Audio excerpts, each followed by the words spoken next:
Good afternoon. I'm Rosalind Layton, founder of China Tech Threat. Our mission is to protect and promote the privacy and security of Americans. We study the problems of technology posed by the products and services produced by the Chinese government and their associated practices. Semiconductor design and manufacture are among America's most strategic assets. Semiconductors or chips are the building blocks of electronics and source of industrial advantage. As such, leading chip maker Intel needed the approval of Cepheus, the Committee for Foreign Investment in the United States, to divest its memory and storage unit to South Korea's SK Hynix. It received approval last year. Now, the parties also went to China to get approval for their merger. They had to go before the State Administration of Market Regulation, SAMR, SAMR. It also approved the deal, but with several conditions, including that they must help a third-party competitor enter the market. Now, there's been some speculation in the media that the third party is Yangtze Memory Technologies, or YMTC. Yesterday, I received a letter from SK Hynix stating that the third party is not YMTC. I greatly appreciate their outreach. However, I still have concerns. For example, the third party is not yet named, and the terms are quite general. YMTC is well-known as a Chinese state-owned and military-aligned chip maker. There have been discussion for years that YMTC should be placed on the entity list by the Bureau of Industry and Security at the Department of Commerce, in addition to dozens of national security scholars who called for this. But BIS has declined to do so, even the White House calling it out in last year's supply chain report. Now, even if the beneficiary of this deal is not YMTC, let's be mindful of the national security concerns in a transaction like this. We know that $24 billion of investment, which was fueled to YMTC, turned it into a company with zero market share into 7% market share in just 2 years. And we should not be naive as to what the Chinese government can do to leverage for its companies and country when it has foreign companies and their strategic semiconductor assets in the country. This is a very important discussion, and I'm so pleased that we have two experts with us to investigate these issues. First, I want to welcome the Honorable Nazak Nakater, a partner at Wiley Ryan. She's the former Undersecretary for the Bureau of Industry and Security at the Department of Commerce, a role which is the U.S. government's top official for export controls on dual-use items and technology.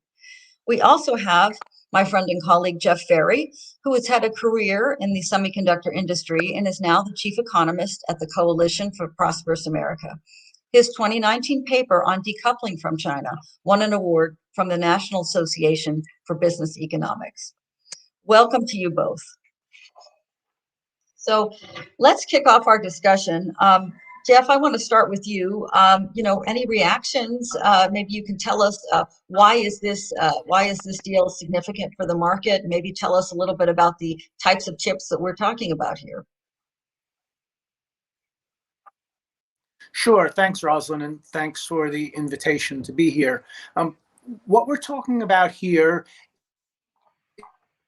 is a deal by which Intel the chip business to SK Hynix, a South Korean company, for $9 billion. Now, NAND memory sounds kind of technical and boring, but it's a very important piece of the puzzle in building technology. The two major markets that NAND memory chips go into are smartphones and memory drives, which go into servers and laptops. So these are very important pieces of technology.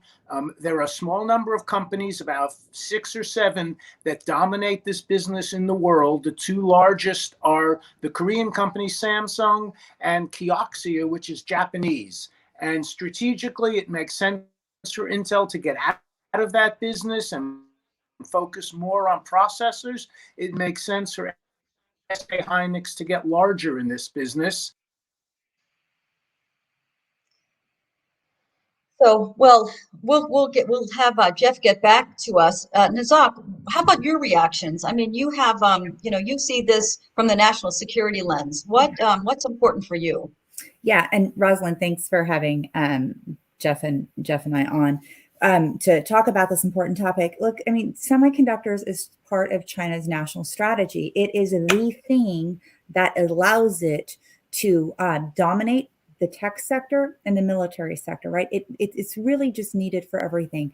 And so just to give you an illustration of how critical semiconductors are, and there's a range that Jeff is talking about, but just to give you a sense of how the sort of corporate element plays with the national security element, the transfer of semiconductor technology from the United States to China is what enabled China to race ahead in hypersonics, 2 years ahead of us. So what we did several years ago for the benefit of one or two companies now has put the entire world in incredible jeopardy.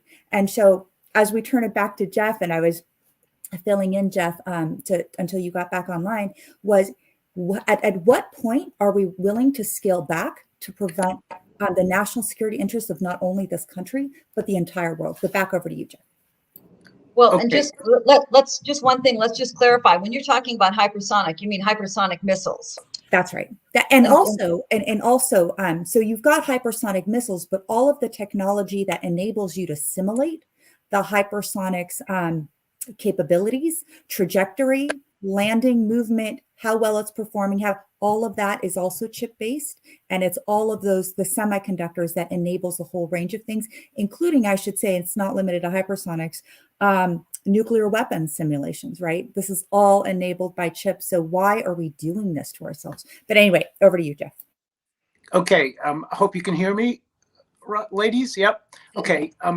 Right. So I completely agree with Nazak. And, you know, what she's talking about is some of the most cutting edge technology that enables a missile to, you know, find its target and do all that stuff in flight in a matter of nanoseconds.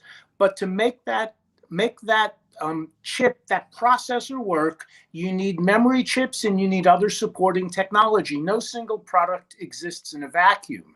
And so memory chips are important. And the danger from my point of view is, you know, first of all, the US invented almost all this technology. Our lead in semiconductors and software over the last 30 years is amazing and is something that every American should be proud of. Okay.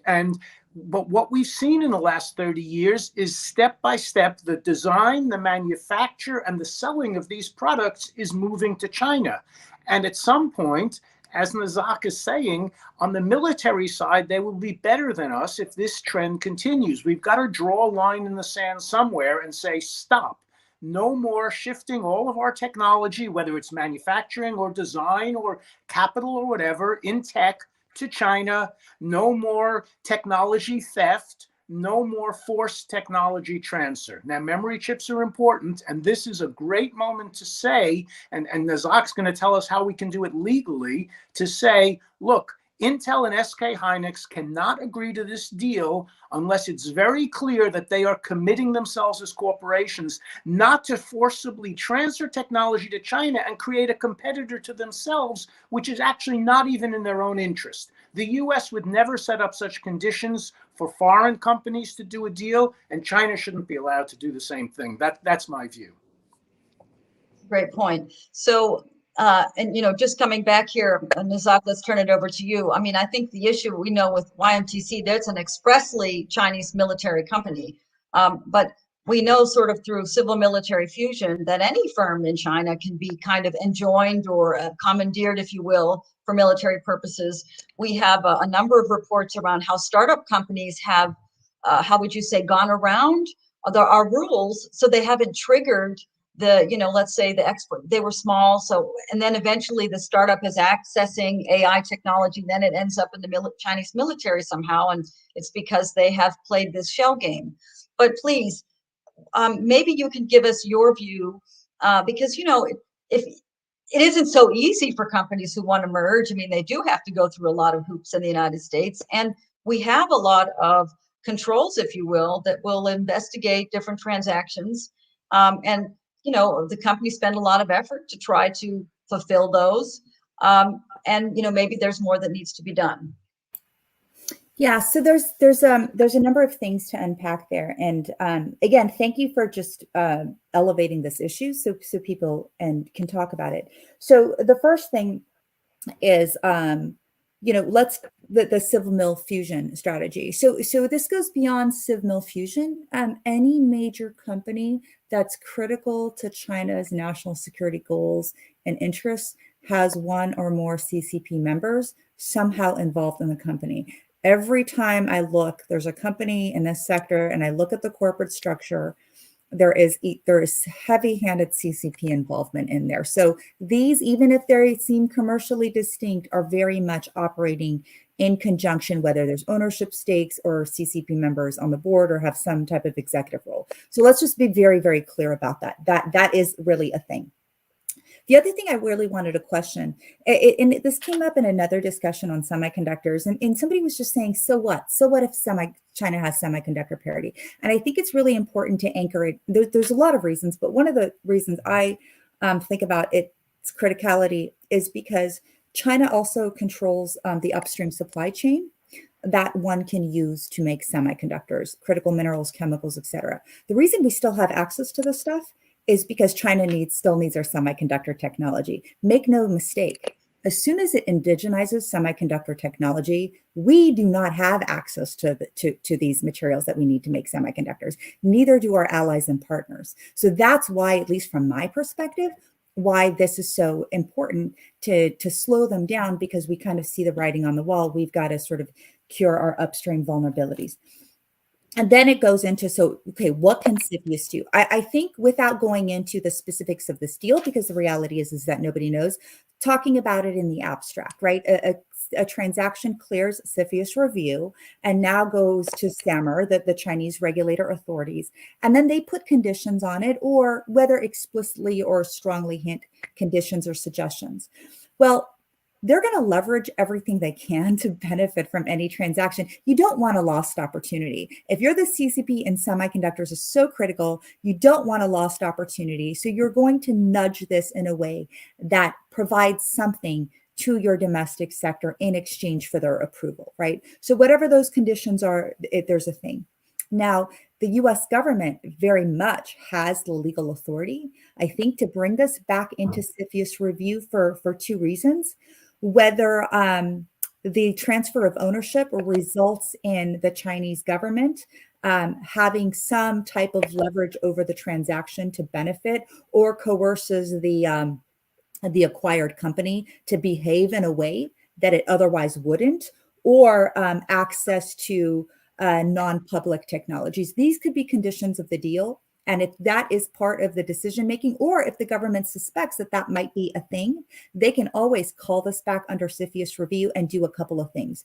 While they're actually looking at the conditions that are being put on the deal, they can issue an is informed letter to the party saying, you are hereby informed that to the extent that there's US origin technologies involved, you cannot transfer it until you get an approval from BIS for a license, while we conduct the full Cepheus review. And then they would really need to conduct the full Cepheus review and see what kind of influence has been exerted in part of this transaction, to see what they need to address through a mitigation agreement. Do I need to now impose, even if the current conditions don't rise to a level by which Cepheus needs to be alarmed by, mitigation agreements are very, very important, and that they will put guardrails to prevent something happening in the future if they suspect that it's a likelihood. So if this instance, even if it's not a tech transfer in this hypothetical scenario that we're talking about, mitigation agreements can very much be imposed to prevent any future transfer of technologies, and perhaps even putting as a condition in the mitigation agreement the obligation for the acquired company to sound the alarms to the US government if this goes in the direction of coercion of tech transfer. So, Jeff, maybe you could comment a little bit more. The particular assets that are of concern here, are they already in China? I mean, is this, from to your knowledge, would there be new assets brought into China to do this? For example, there'd be things coming from South Korea. I know at some point employees would become part of the new entity or whatnot, but do you know whether the assets involved are there in China today, or they would be brought in? When you say assets, there's different kinds of assets. As I said, we in tech, we think of designing the product, manufacturing the product, and selling the product. Now, the designs of these NAND chips are primarily done in the US and South Korea. There already are fabs owned by Samsung and SK Hynix, and I think Kioxia as well, that make NAND chips in China. China's problem is it hasn't been able to start Chinese companies that can manufacture, that can design and manufacture these chips. As you say, Yangtze Memories has tried. It's had financial problems. I suspect it's had corruption problems, since usually that's at the root of some of these Chinese failures. But there already are manufacturing assets in China. What China wants is to have, and even if whether they have or haven't said it in this agreement, they want Chinese-owned companies. I mean, we know that because the Made in China 2025 plan is public, and they want 70% of the chips consumed in China to be made by Chinese companies. And that's unique in the world as far as I know. No other country has such explicit targets that are so anti-internationalist. Okay, and so China has manufacturing assets. It has fabs that work, that are owned by Western companies. It wants the design capability. And, it's entitled to found its own companies and try, which it is doing. What it's not entitled to do, as I've said, is to put conditions to force Western companies to transfer that valuable IP, that technology, to Chinese companies as the price to enter the Chinese market. And I guess I'll just emphasize that, Nazak has talked about the military and national security significance, which is very, very important, because as I say, you can't build a single defense product today without a set of chips on a motherboard, which include memory chips, which is what we're talking about here. But it's also vital for our civilian economy. I mean, you see all the time, Congressman Ro Khanna wrote an article that the solution for the U.S. economy is to spread technology more widely across the country. And I agree with that. We need more people working in technology. Well, we can't allow China to get a stranglehold on this technology. It's bad for the ordinary American worker. As certain industries shrink, tech should grow. We've invented it here. We should manufacture it here. We should be providing good paying jobs for Americans here. And it is valuable both for our civilian economy and our military economy. So Nazak, I'm going to give you the masterclass question, because you have spent this time at BIS, and maybe you could talk about how do BIS and Cepheus work together to defend U.S. strategic interests. We know semiconductors is one of these 14 categories of critical tech, and of course, outbound investments are reviewed when an adversarial nation is the destination for those. And maybe there's other things, mitigation agreements, there could be alerts or other monitoring going on. What other instruments are there at the government's disposal? So that's an excellent question. The government is hyper-focused. Last administration, this administration, no daylight between the administrations on sort of hypersensitivity and semiconductors and export controls and in Cepheus. So a couple of things that are really immediate that the government very much needs to think about doing. They need to be a little bit more aggressive, and they have been, but monitoring transactions that maybe haven't been notified to Cepheus, and they've been good at it. But with the number of transactions and acquisitions that are happening in the United States, and then the number that are called in, there's a discrepancy, right? And so how do you become more aggressive in calling in Cepheus transactions? How do you be more aggressive to put greater obligations on companies to bring transactions to Cepheus that should have been notified, which is part of sort of the educational campaign? And then what do you do actually when you bring those transactions within Cepheus review, right? And so I would like to see greater use of is-informed letters to say, you know what, even if tech transfer isn't the material part of the deal, it could be part of something down the road. So I'm going to give you is-informed letter right now to prevent any tech transfer while I look to build guardrails into this transaction if I can. If I can is really important with respect to China. Because if you build a mitigation agreement that says, okay, you promise, even if tech transfer isn't happening today, you promise that tech transfer isn't going to happen tomorrow or down the road or for the duration of this acquisition. Now you have an inherent conflict of laws where you have an agreement with the US government saying no tech transfer, and you have Chinese national security laws demanding pretty much anything that the central government wants. And so how do you reconcile those? During my time at Cepheus, from both the International Trade Administration and BIS standpoint, we've never been able to reconcile those two things. The government still hasn't been able to reconcile those two discrepancies. And unless you're able to reconcile it from a policy standpoint, I think you actually can't have mitigation agreements with any country that also has this sort of national security mandate for tech transfer or information, personally identified information, whatever. So we've got to fundamentally resolve that. And that is many years overdue. And so that's led to, I suspect, quite a number of mitigation agreements that are just fundamentally and from a legal standpoint not workable. Definitely a lot of work for the various congressional committees to look at these issues. So Jeff, let's come back to you. Maybe let's take a step back for a moment and talk about U.S. semiconductor policy. You and I have a paper about this where we've talked about maintaining semiconductor leadership in the United States. It's available on both of our websites. And in the news, there's been a lot of talk recently about building fabs in the U.S. I mean, Intel in Ohio, for example. And then, of course, the revival of some of these bills that didn't pass last year. So a certain amount maybe seems like a lot of headlines and not so much substance. Where do you, how do you see things evolving? And again, where our measurements, as you and I have talked about, is what percentage of chips we're producing in the US. And that number continues to go down, if I'm not mistaken. But maybe you can give us your view of where we stand in the big picture on semiconductor policy.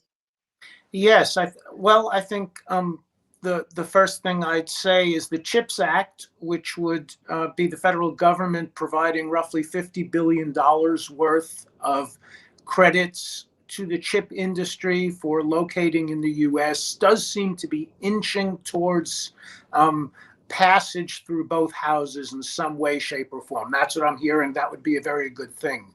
And there again, I think we always have to distinguish between design and manufacture.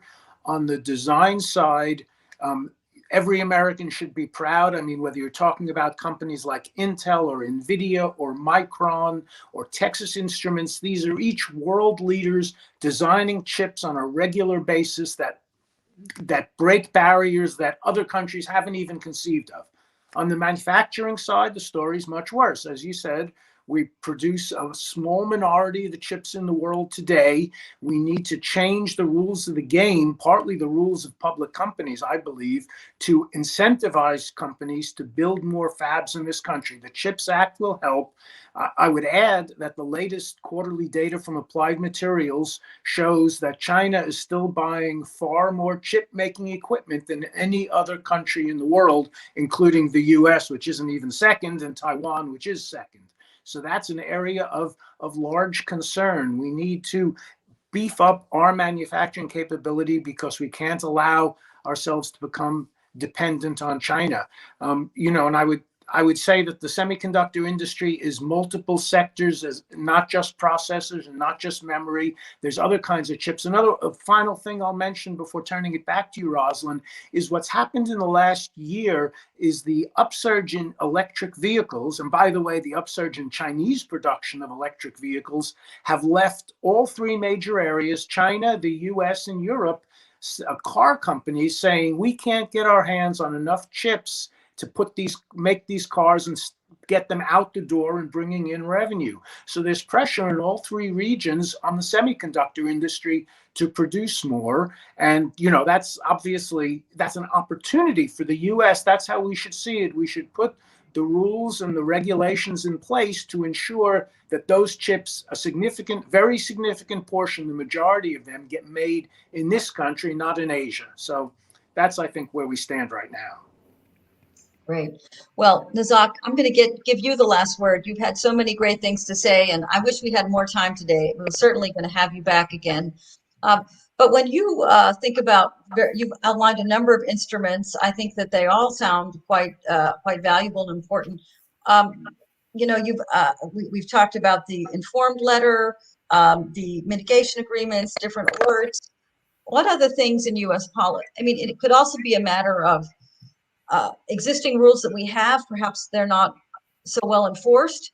Let me mention just one other thing for our listeners. If you go to China Tech Threat, we have a series on recommendations for the Bureau of Industry and Security about how they can better meet their congressional goals. The latest one is on publication of the lists of foundational and emerging technologies. The first one we did looked at the level of enforcement, and one of the key issues at BIS is just manpower.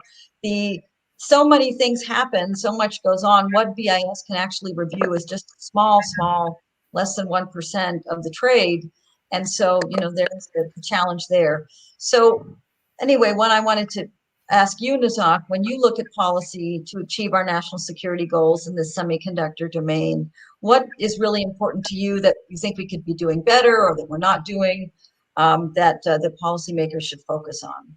Yeah, maybe two quick things. The Cepheus policy is certainly hamstrung, as it's been well documented by the lack of speed in identifying emerging and foundational technologies. And they're really like in the semiconductor space, and there's some really logical ones to start with. The government says we've got to do multilateral controls. Sometimes, I mean, it sounds really good. Sometimes our allies don't want to be front and center. They want the US to sort of take the lead, and then they will have top cover under us, which is exactly how it happened with respect to Huawei. So I would always sort of caution everybody, multilateral sounds good. In practice, it's not actually effective because of our allies' different levels of risk tolerance and being public about something. So we should be mindful and respectful of that, and then move forward with what we believe we need to control. And then have them follow. There's this notion of foreign availability. I would caution everybody to note that foreign availability doesn't always mean foreign sales. Just because something's available abroad doesn't mean that they have a willingness to displace the United States. If we hold back in exporting, they will hold back too. Again, as we saw the world retreating from Huawei. Huawei is a great textbook example. So let's not confuse the two terms. Foreign availability does not mean foreign willingness to sell. And so anyway, emerging technologies, it has huge implications for Cepheus as well as export controls. And then the other thing, because we're limited in time, otherwise I could talk for a couple hours about this, is with respect to entity listings. Congressman McCall, I think, put out some statistics about the Huawei entity listing license approvals, and was pretty alarmed about the great number of licenses to Huawei that were approved. I would really ask everybody to just think about entity listings, right? Entity listings traditionally, license review policies needed to be under a presumption of denial. That's why the entity listing is punitive.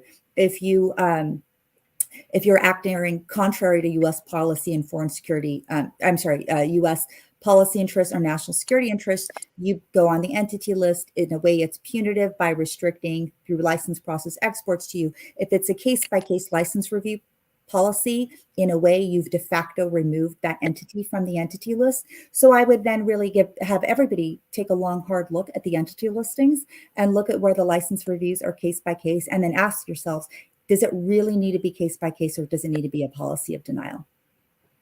Great point. Well, I would also tell our listeners, if you want to learn more about the entity list, please go to China Tech Threat. We have a number of documents laying out the case about YMTC being a Chinese military fab and why it needs to be on the entity list, or at least being designated as a military end user.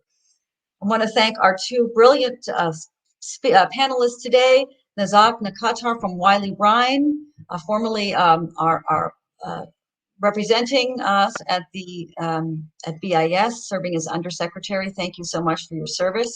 And we also have Jeff Ferry, Chief Economist of the Coalition for Prosperous America.